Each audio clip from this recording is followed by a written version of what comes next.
Parlons de l'équipe de France, puisqu'il y a une fenêtre internationale au mois de février et que Vincent Collet a envoyé la liste élargie. Vincenzo, il a envoyé la liste.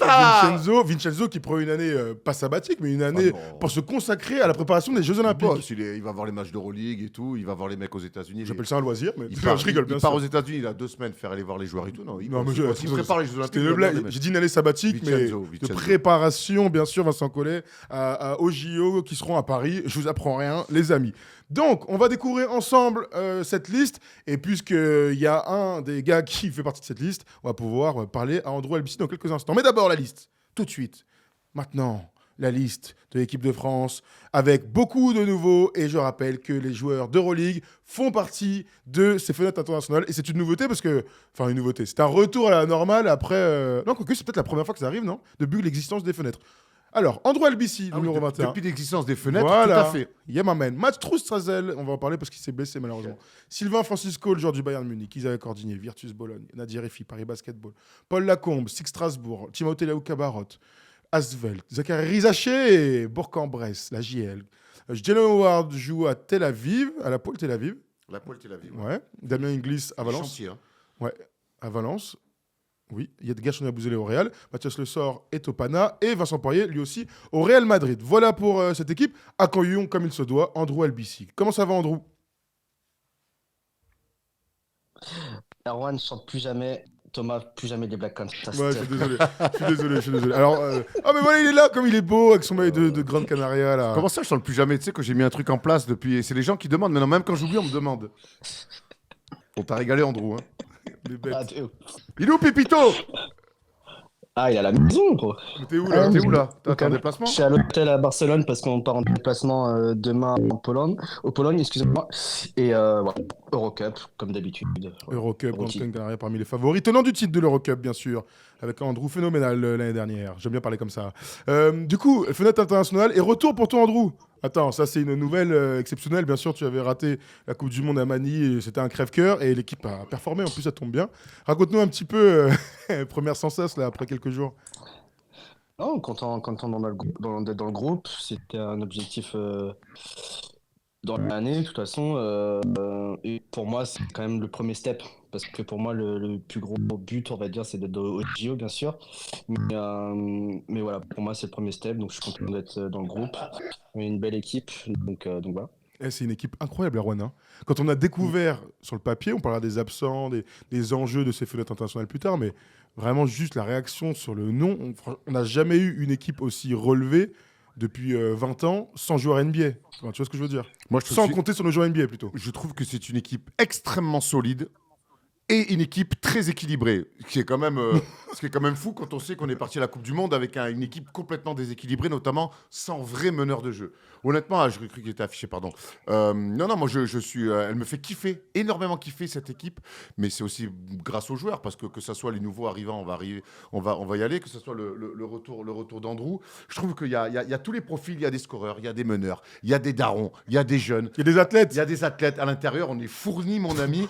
Les 4 à l'intérieur là. Les 4 à l'intérieur, c'est Andrew, tu vas te faire bumper. Watch out, hein, quand même. Et Damien Inglis. Il n'y a pas de small ball, il n'y a pas de small ball ici. Ah voilà, il n'y a pas de small ball là. C'est moi, voir Nadir Effi qui m'avait confié qu'il aimerait bien lui faire les fenêtres, faire aider à faire la prépa, être en partenariat d'entraînement, c'est bien qu'il mette les pieds. Jalen Howard qu'on voit peu hein, finalement en France et depuis qu'il est parti de NBA, mais qui fait quand même des braves chantiers en Eurocup aussi. Donc voilà, il y a un mélange de tout et je trouve ça génial. Andrew, réagis à ça s'il te plaît là. L'équipe elle est hyper impressionnante. Bon, je sais que tu vas pas me dire l'inverse, mais pour le coup, c'est peut-être la meilleure équipe qu'on ait vue lors d'une fenêtre internationale. Qui t'aurait pas pris Andrew dans l'équipe? Arrête. J'ai un problème de son. Ah, t'as un petit problème de son. Bah écoute, si tu veux, on coupe vite fait et nous, on va continuer à commenter cette équipe. Il y a un truc aussi que j'aime et Vincent Collet l'a dit, c'est que c'est le moyen aussi pour l'équipe de France d'intégrer les jeunes joueurs qu'on devrait voir dans les grandes compétitions internationales. Je pense bien sûr à Nadir Effi, tu vas en parler, mais à Zachary Rizaché aussi qui va découvrir l'équipe de France A.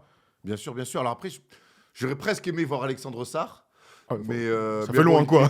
Il est très loin, et puis la concurrence sur le poste est monstrueuse. Hein, c'est encore quand même un jeune joueur. Mais en tout cas, voilà, il y a toutes les promesses qui ont été faites dans cette dernière conférence de presse qui étaient un petit peu floues. Alors, on se souvient notamment de la déclat de Céline Duberc, où filles-garçons, ça avait été un peu mélangé. Ça avait été un petit peu brouillon, cette conférence de presse. Mais en tout cas, les promesses qui ont été avancées autour de l'équipe des garçons, je trouve qu'on est en plein dedans. Et de toute façon, c'est comme ça que ça marche. C'est comme ça que doit marcher une équipe de France. Des anciens, des jeunes, une équipe équilibrée sur tous les postes. Elle n'a pas de défaut, cette équipe-là, je trouve. Absolument. On va regarder le programme parce que l'équipe de France va jouer 2 fois. Et Erwan, tu vas voir où elle joue son premier match, parce que je sais que tu ne le sais pas, je te connais. Regardons les 2 affiches de cette équipe. Le premier, c'est contre la Croatie à la Brest Arena. À la Brest Arena. Je te jure. Je me dis bien qu'il ne joue pas à Marcel Cerdan, hein, mais qui n'existe plus d'ailleurs. C'est la Brest Arena, il y a du hand, etc. Ah ouais. L'équipe de Pro B, si j'ai bien compris. Je dis pas de bêtises. Ouais, incroyable. Oh, mais il faut qu'on chope des places pour Doumé. Il m'en a demandé. Avec plaisir. Le deuxième match contre la Bosnie-Herzégovine, ce sera à Tuzla, là-bas. Voilà les 2 matchs. Mais quand j'ai vu Brest Arena, j'ai fait, mais attends, faut qu'on y aille. Et puis après, je sais que c'est tellement loin, Brest. Très loin, Brest. Attends, aller à Londres, hein, je peux dire que c'est plus rapide. Voilà les 2 matchs. Andrew, tu es revenu avec nous ? Ouais. 2 bons matchs pour débuter, parce que c'est les qualifications pour l'Euro 2025, donc ça ne compte pas pour du beurre. Très important de commencer très fort dans ce groupe, Andrew. Ouais, clairement, et puis c'est des belles équipes qui ont des joueurs aussi Euroleague, donc ça va être des belles confrontations, on va dire ça comme ça. Après, on est plutôt serein dans le groupe qu'on a, donc je pense que si on travaille bien tous ensemble, il n'y aura aucun problème. Andrew, j'imagine que tu as parlé avec Vincent pour ta réintégration entre guillemets dans le groupe, ou pas du tout? Tu as découvert toi aussi, comme tout le monde, comme nous, on était content que tu y sois, tu le savais ou? Non, on nous a prévenu un peu avant, genre la veille, mais non, c'est pas Vincent qui m'a appelé pour m'annoncer. En général, c'est jamais lui qui appelle. À part pour te dire que t'es pas dans le groupe. En tout cas, c'est la première fois. Quand tu vois Vincent Collet, donc si Vincent Collet l'appelle, c'est que c'est pas bon signe. En vrai, je sais pas parce que c'était la première fois que ça m'arrive, donc voilà. Mais non, genre j'ai eu la nouvelle avant, donc comme j'ai dit, content, beau groupe, jeunes, anciens, un peu de tout, des gars qui ont du vécu déjà, un vrai niveau parce qu'il y a quand même pas mal de gars d'Euroleague, donc c'est bien. Et Andrew, puis surtout, tu intègres des jeunes, donc c'est plutôt cool. Andrew, tu as un problème avec ton son. Est-ce que tu peux te remettre dans la même config qu'au début? S'il te plaît, de relancer vite fait parce que ça grésille et pour cette communauté qui est habituée à un son parfait, eh bien, elle est un peu frustrée. Erwan, bon, je ne vais pas te poser la question sur le groupe. On va découvrir ces équipes sans joueurs NBA, avec les joueurs d'Euroleague, que ce soit la Bosnie ou la Croatie courant février. Mais il y a quand même pas mal de choses à continuer à raconter dans cet effectif. D'abord, je veux qu'on parle des absents. Je vais te donner des noms de gars qu'on a l'habitude de voir en équipe de France et qui ne sont pas appelés sur cette fenêtre internationale. Elio Kobo n'y est pas. Terry Tarpey n'y est pas. Timothée Luaou Cabarot n'y est pas. Si. Timothée, il y est, je dis n'importe quoi. Rodrigue Bobois n'y est pas. Tu veux commencer par qui? Andrew, bien sûr, tu n'es pas obligé de répondre sur ces questions qui ne sont pas pièges, mais j'ai envie qu'Erwan, par contre, y réponde. J'ai envie de commencer par Elie. Parce que pour moi, le fait qu'Elie n'y soit pas, alors certes, sa saison avec Monaco est un peu moins aboutie que la saison dernière, mais c'est pas non plus, il n'y a rien de dramatique. Hein. On a quand même vu sortir des matchs d'Euroleague de très haut niveau.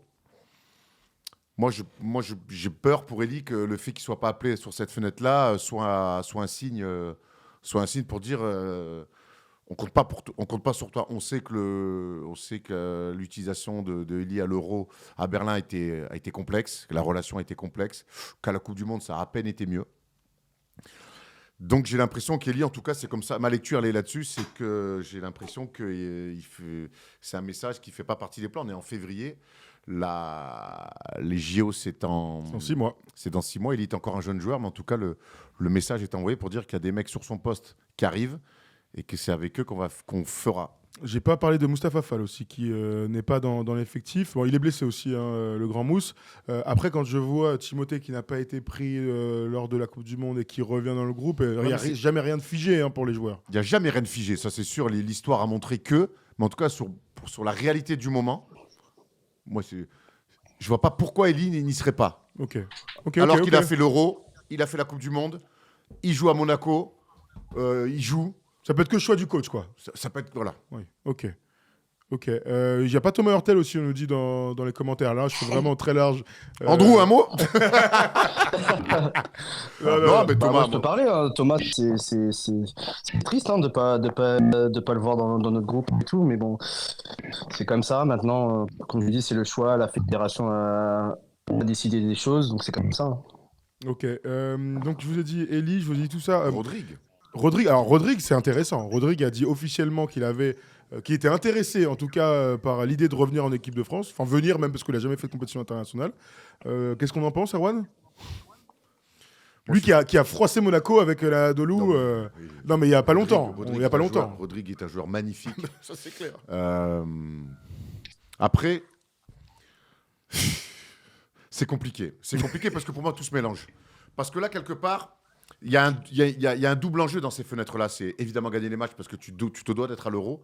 Mais il y a quelque part aussi préparer un peu, déjà commencer à préparer les JO. Parce qu'il y aura quand même pas mal, au moins la moitié des mecs qui seront au JO. Donc, et tu dois préparer l'après. Est-ce que Rodrigue s'inscrit, lui qui est de 88, 89, 88 88, je crois. 88, génération de Batum. de Batum. Ouais. Donc, il ne fera pas partie, je pense, de l'après. Donc là, ça serait sur un one-shot des Jeux. Alors, sa place, pour moi, il peut l'avoir parce qu'il est extraordinaire. C'est un joueur magnifique.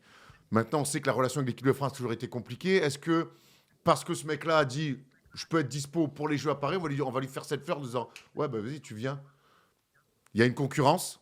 On sait qu'Evan, sur le poste, va être le titulaire du poste. Même s'il ne joue pas, ça sera un autre débat cette saison, mais Evan va être le titulaire du poste. Donc faire venir Rodrigue peut-être après dans un rôle secondaire quand on voit ce qu'il fait en Euroleague. Je sais pas. Ça, je spécule. Bien sûr. Je spécule, mais c'est un mais en tout cas, cas hyper particulier. Hein. Mais j'imagine qu'en tout cas, il y a dû y avoir pas mal de réflexions entre l'histoire entre Rodrigue et l'équipe de France et la réalité du moment et le rôle qu'on pourrait lui donner au JO. Est-ce que c'est un rôle qu'il accepterait pas, je sais pas. Bon, parlons plutôt des présents. Alors, j'ai deux questions, Erwan. Quand tu vois cette équipe, est-ce que tu vois un 5 majeur qui se dégage, sachant que c'est toujours compliqué, mais on aime ce genre de questions entre expérience, talent, là où joue la personne, etc. Est-ce qu'un joueur de Eurocup peut être titulaire par rapport à un joueur d'Euroleague, par exemple? Je vais te faire mon petit 5 majeur. Je veux juste dire qu'on est ravis de voir Paul Lacombe bien de sûr. retour avec l'équipe de France. Polo, qui a été All-Star cette année, qui a même été meilleur rebondeur à un moment donné de la saison. Bravo Polo, qui se fait vraiment encore des derniers kiffs comme ça. On adore. Moi, je veux partir avec le père Albici à la main. Aïe, aïe, aïe. Le papa. Et tu dis ça parce qu'il est là ou non? C'est sûr. Non, c'est vrai.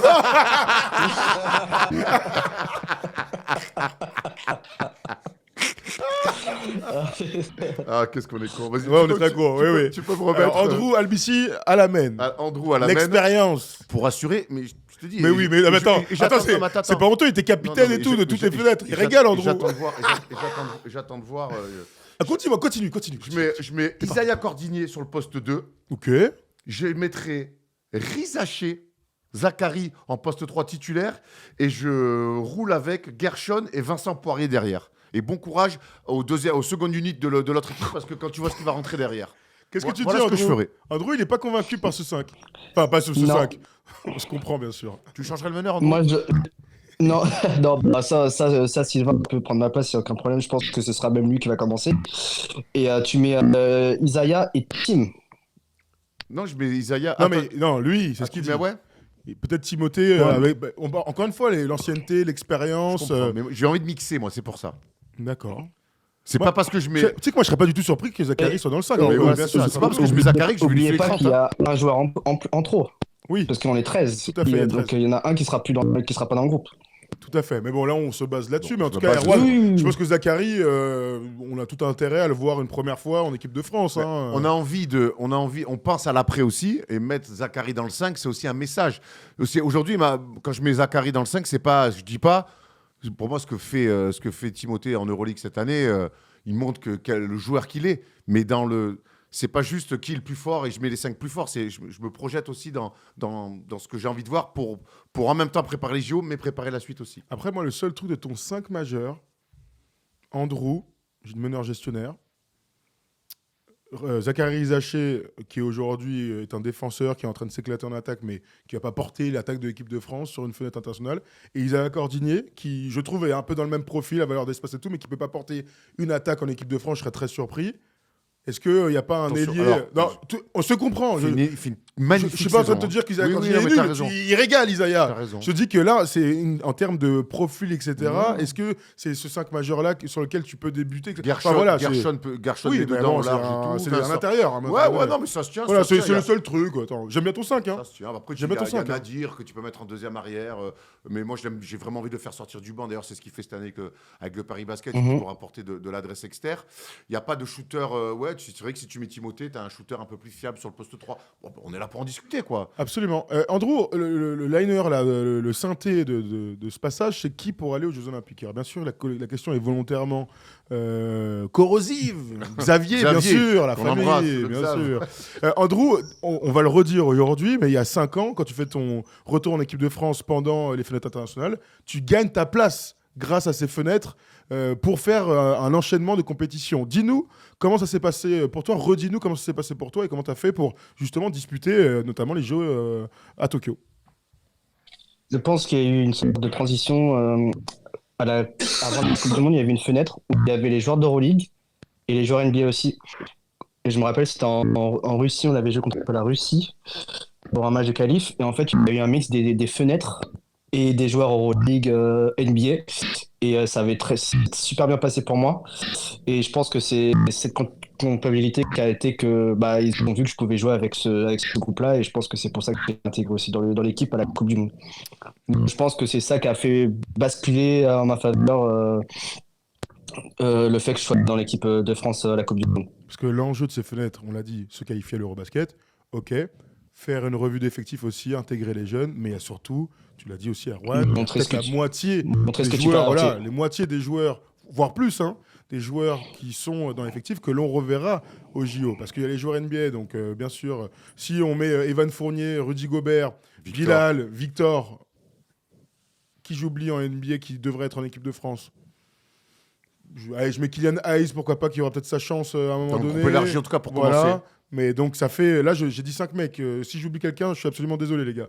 Mais c'est déjà pas mal. Donc, Evan, Rudy, Nico. Ah, j'ai oublié Nico. Victor. Waouh, Ça pas dit Nico. Maba, Niklas Batum, bien sûr, et Nico Batum. Donc on a 5 mecs garantis, il y a encore 7 gars à aller chercher. Nando. Et qui ça? Nando est blessé et qui aura son mot à dire absolument. Donc t'as la plus moitié de l'équipe qui ça. Nando, son mot à dire, il a plus de mot à dire, il est trop fort. Bravo, du coup, sa place sera là. Par contre, la question de savoir. Il y en a 6 autres. Hein. La question autour de Nando, elle va réellement se poser. Ne te lance pas là-dedans, Erwan, on en a déjà parlé 1000 fois. Non, mais en revanche, j'ai envie que tu me dises là, quand tu vois le groupe des 13 joueurs et qu'il y a 6 places à aller chercher, j'ai envie que tu me donnes un petit peu ton baromètre à l'heure actuelle. J'adore te poser des questions comme ça. Après, moi, j'ai toujours dit, ça dépend aussi de où tu arrives à te positionner, qu'est-ce que tu peux apporter à l'équipe. C'est surtout les choses qui sont vraiment importantes parce qu'il y a des cadres et aussi il faut que tu sois complémentaire avec eux. Et ça, c'est, je pense que ce qui a manqué, je pense, à la Coupe du Monde aussi.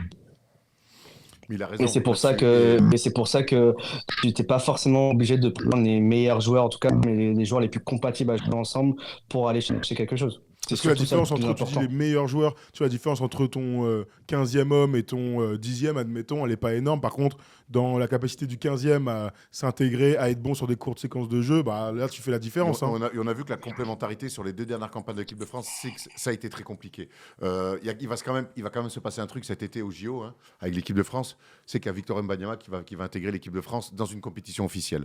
Il a fait des matchs de... Et on a vu déjà.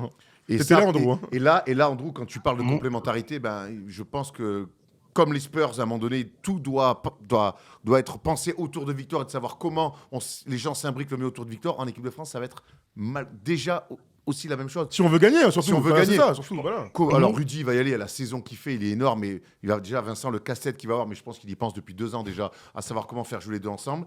Evan, je pense qu'il faut qu'il y soit parce que, pour la simple et bonne raison qu'il n'y a pas meilleur que lui. Qui joue pas depuis 1 an, c'est chiant. Trouvez-moi, cite-moi un blase d'un mec aujourd'hui qui est meilleur que lui à son poste. Pour moi, il n'y en a pas. Donc, mais par contre, le rôle d'Evan... Tu le mets en quelle position, toi? En poste 2. Après, il peut jouer 3. Pourquoi pas 3 Pour moi, il était meilleur en 3. Il peut jouer poste 3. Pour lui, finisseur. Mais qui tu intègres du coup à Ce qui est sûr, c'est qu'Evan, pour moi, il faut qu'il soit dans l'équipe. Maintenant, le rôle qu'il a eu à la Coupe du Monde, où il shootait beaucoup...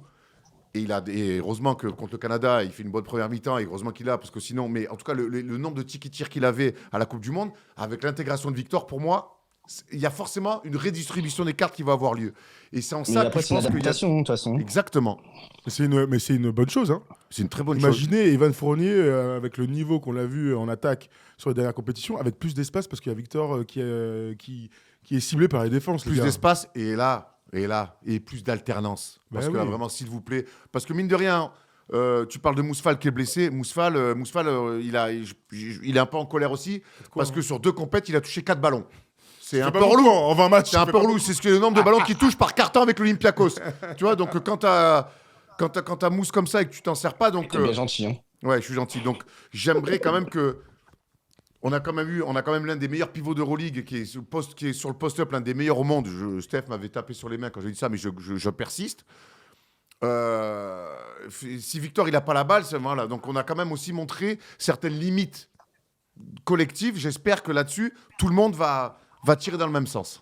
On est plutôt d'accord. Pour finir tout ça, il y a un nom qui revient, je l'ai juste cité tout à l'heure parmi les absents, c'est Terry Tarpey qui n'est pas dans le groupe et qui joue peu avec Monaco en Euroleague, qui était très bon d'ailleurs ce week-end contre Le Mans. J'ai eu la chance de commenter ce match en plus sur la chaîne L'équipe, donc il a été bon. Absence de Terry Tarpey dans le groupe des 13, lui qui a fait 2 compétitions internationales consécutives. Toute petite saison, tout petit temps de jeu, très peu utilisé, mais chaque fois qu'il est utilisé, il fait du Terry Tarpey, hein, mais peu utilisé, puis à rattraper un peu par la concurrence. C'est un peu dur ce que je vais dire, mais alors qu'on l'aime beaucoup, je pense que Terry Tarpey, quand il joue à l'Euro, qu'il devient titulaire, c'est un concours de circonstances malgré tout. Et j'ai toujours dit que le fait que Terry Tarpey se retrouve titulaire à l'Euro, c'était pas un très bon signe pour l'équipe de France. Et je veux rien lui enlever. Un mec qui sait saisir sa chance comme ça, c'est magnifique. On peut que le saluer. Déjà à la Coupe du Monde, il est rentré un petit peu dans le rang. Il a été appelé parce qu'on connaît ses qualités de coéquipier modèle. Là, sur la saison qu'il fait, sur la concurrence qu'il y a, je pense qu'on est un peu dans une logique difficile et dure pour Terry Tarpey, qui est irréprochable, mais c'est une logique sportive pour moi. Dernière question sur ce sujet, je vais la poser à Andrew. C'est Simon Binet qui nous dit ça dans le chat. Est-ce que tu as déjà eu des contacts avec Kenny Atkinson et qu'est-ce qu'il va apporter de quoi de neuf? On rappelle quand même que quand on était à Paris ensemble, au Paris Basket, Kenny était dans le staff et qui faisait des entraînements individuels de grande qualité. Ouais, c'était physique, ça allait vite. Même à son âge. Ouais, c'est clair. Bon, Kenny Atkinson intègre le staff de l'équipe de France. Vous n'avez pas raté l'info. Lui qui est aux Warriors, qui est assistant de Steve Kerr depuis 2 ans. Ça va être une nouveauté, donc j'attends de voir comment ça va se passer. Mais ça va être cool. Je pense qu'il va amener autre chose que les autres coachs français apportent. Et donc on verra. Pour l'instant, difficile de juger parce que je ne sais pas du tout. Il a évolué aussi depuis ces années. Il est devenu head coach. Maintenant, il est assistant aussi, mais il a pris quand même du galon. Il a pris de l'expérience. Donc après, on va voir ce qu'il peut apporter au groupe. Mais c'est sûr que ça reste assez excitant de voir un gars comme lui venir dans l'équipe. Qu'est-ce qu'on attend quand tu es Andrew LBC avec toute ton expérience et tout? Qu'est-ce qu'on attend de l'arrivée d'un mec hyper référencé en NBA, etc. Venir en tant qu'assistant de Vincent Collet, je le répète. Qu'est-ce que tu en attends, toi, tout simplement? Il va nous apporter un peu plus comment dire ça? On va dire plus sa vision de la NBA parce qu'on va jouer contre des équipes aux Jeux Olympiques, on va jouer contre des équipes qui ont beaucoup de joueurs NBA, donc il va avoir un peu plus de références par rapport à ça et c'est sur ce côté-là qu'on aura besoin de lui. Erwan, Kenny Atkinson dans le staff, c'était un super coach. Je sais pas si on en avait parlé déjà la dernière fois, je suis pas sûr. Non, mais moi je. On l'a appris après ça. Christophe Denis m'en a parlé, il l'a connu à Paris. Toi et Andrew, vous l'avez connu à Paris, vous m'en avez parlé. Moi, j'ai joué contre lui quand il était à Golbey-Épinal à l'époque en Pro B. C'était un super meneur de jeu. Tout le monde en dit que du bien. Nico nous en avait dit du bien aussi. Moi, ce que j'attends de Kenny Atkinson, avec mon regard de supporter des Bleus, c'est un peu un nouveau discours, voilà, amener un petit peu de fraîcheur, que ça soit au quotidien et que ça soit aussi dans les moments parfois un petit peu compliqués. Vincent Collet, rappelons, il est entraîneur de l'équipe de France depuis 15 ou 16 ans. 2009. Tu vois, ça fait 15 ans, là, ça fait année, 15 fou, ans. Ouais. Donc c'est bien peut-être aussi pour un événement comme celui-là d'avoir quelqu'un à côté qui amène un caractère, une vision différente et peut-être une gestion des moments un petit peu plus difficiles, différentes. Donc on sait que Andrew, je crois que tu n'as connu que Vincent, toi, en équipe de France. Ah ouais. Tu vois, donc, Vincent, et même en assistant, il y a Pascal qui est arrivé entre-temps. Moi, à l'époque, j'avais Ouais, c'est ça. Ouais, ça n'a pas beaucoup bougé hein, depuis des années. Hein. Donc, Zinedine, il est assistant, quelqu'un qui parce connaît qu'il arrive un peu après. Ouais, c'est ça. quelqu'un qui connaît le championnat de France, parce qu'il y a joué, parce qu'il a coaché, qui connaît parfaitement la NBA, parce qu'il y est en tant qu'assistant.